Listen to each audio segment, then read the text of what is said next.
को गोली लगी, पुलिस ने साथी महिला तस्कर को भी किया गिरफ्तार। एक मोटरसाइकिल और पिस्तौल भी बरामद।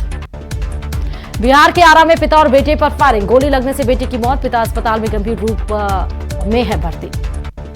हरियाणा के पंचकुला में एक आदमी ने अपनी पत्नी से की मारपीट, पत्नी पर शक की वजह से की मारपीट, वीडियो आया सामने। कोटा में एक महिला के साथ गैंगरेप के मामले में पुलिस ने फरार आरोपी के खिलाफ 10,000 रुपए का इनाम घोषित किया। पुलिस मामले में अब तक 7 आरोपियों को गिरफ्तार कर चुकी, वहीं एक आरोपी अभी भी फरार चल रहा है। आज प्रधानमंत्री मोदी के 4 चुनावी कार्यक्रम, बिहार के गया और पूर्णिया में जनसभा को करेंगे संबोधित। पश्चिम बंगाल के बालूरघाट और रायगंज में भी करेंगे बीजेपी के लिए प्रचार। बीजेपी के अमित मालवीय ने ममता बनर्जी पर लगाया हिंदुओं को दंगाई कहने का आरोप, ट्वीट के साथ मालवीय ने साझा किया ममता की रैली का एक वीडियो, जिसमें रामनवमी के दिन अल्पसंख्यकों के साथ रहने की ममता कर रही हैं अपील। राहुल गांधी के खिलाफ बीजेपी पहुंची चुनाव आयोग, प्रधानमंत्री के खिलाफ झूठी बयानबाजी करने की शिकायत, राहुल गांधी पर एफआईआर दर्ज करने की मांग। बीजेपी ने की कमलनाथ के गढ़ में सेंधमारी की तैयारी। ब्रेक के बाद आप सभी का बहुत बहुत स्वागत। सीधे आपको गुजरात लिए चलते हैं। मुख्यमंत्री भजन लाल शर्मा गुजरात के पालनपुर में जनसभा कर रहे हैं, कुछ बोल रहे हैं, सुनाते हैं। की राजनीति की, जाति पात की राजनीति की, उन ऐसे राजनीतिक दलों को मजबूर कर दिया कि आज आप देख रहे हैं जिस तरह से वो राजनीतिक दल अपनी स्थिति को पहचान पाए हैं।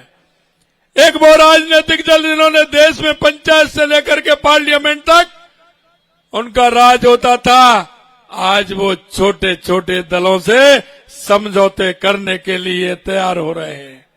उन दलों के साथ समझौते करने को वो कांग्रेस तैयार हो रही है, जिनकी राज्य में 1 या 2 सीट होती हैं। उनको इतना स्थिति उनकी खराब हो गई क्योंकि उनकी स्थिति खराब इसलिए हुई थी कि उनकी कथनी और करनी में अंतर था।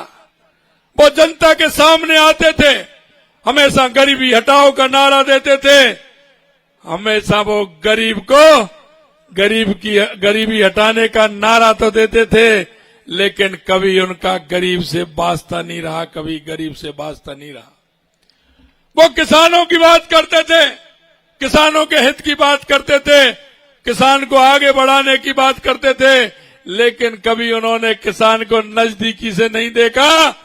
अगर गरीब को नजदीकी से देखा है, किसान का अगर भला किया है, तो देश के यशस्वी प्रधानमंत्री नरेंद्र मोदी जी ने किया है, नरेंद्र मोदी जी ने किया है। आप देख रहे हो 2014 के बाद देश की स्थिति बदली है। गरीब कल्याण की योजनाएं हो या देश का विकास हो या हमारे देश की सीमाएं सुरक्षित हो या दुनिया में भारत का बढ़ता हुआ जलवा हो, भारत का बढ़ता हुआ मान और सम्मान हो। मैं आपसे कहना चाहता हूं मित्रों, यह देश जातिवादी से नहीं चलेगा, यह देश संविधान से चलेगा, यह देश तुष्टीकरण के आधार पर भी नहीं चलेगा, यह देश संविधान के आधार पर चलेगा। हमारे देश के यशस्वी प्रधानमंत्री नरेंद्र मोदी जी ने सबका साथ, सबका विकास, सबका विश्वास और सबके प्रयास के आधार पर हमारा देश चल रहा है।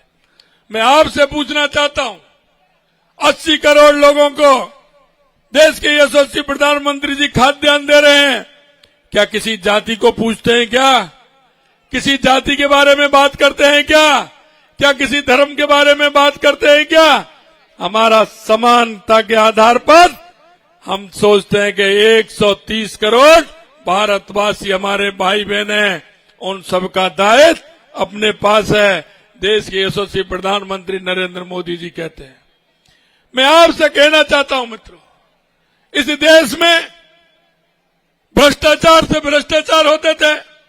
2014 से पहले आपने देखा होगा, हजारों करोड़ रुपए के भ्रष्टाचार होते थे, गरीब कल्याण की बातें होती थी, तुष्टीकरण के आधार पर सरकारें चलती थी।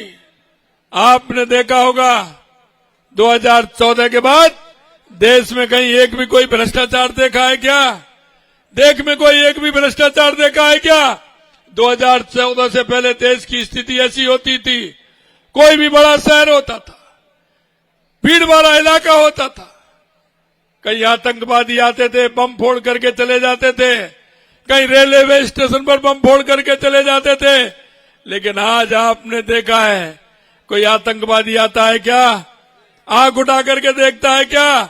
मैं आप लोगों से पूछना चाहता हूं, आंख उठा करके देखता है क्या? क्योंकि ये देश के यशस्वी प्रधानमंत्री नरेंद्र मोदी जी के नेतृत्व में कोई की हिम्मत नहीं कि वो आंख उठा करके देख सके, आंख उठा करके देख सके। मित्रों, यह चुनाव बहुत महत्वपूर्ण चुनाव है। यह चुनाव बहुत ही महत्वपूर्ण चुनाव है। यह देश को आगे बढ़ाने का चुनाव है। 2047 तक विकसित भारत बनाने का चुनाव है। दुनिया में भारत मां का जो स्वामी विवेकानंद जी ने कहा था कि 21वीं सदी भारत की होगी, उस नरेंद्र से लेकर के इस नरेंद्र तक आप परिवर्तन देख रहे होंगे, परिवर्तन देख रहे होंगे। किस तरह से देश के अंदर परिवर्तन हुआ है। दुनिया में अगर कहीं हमारे भारत के लोग रहते हैं, वो जाते हैं, तो उनका किस तरह से सम्मान होता है। आने वाला समय आपका है। दुनिया में भारत का डंका बोलेगा, ये समय आपका है, क्योंकि देश के यशस्वी प्रधानमंत्री नरेंद्र मोदी जी दुनिया की किसी भी देश की यात्रा पर जाते हैं, दुनिया के लोग देखते हैं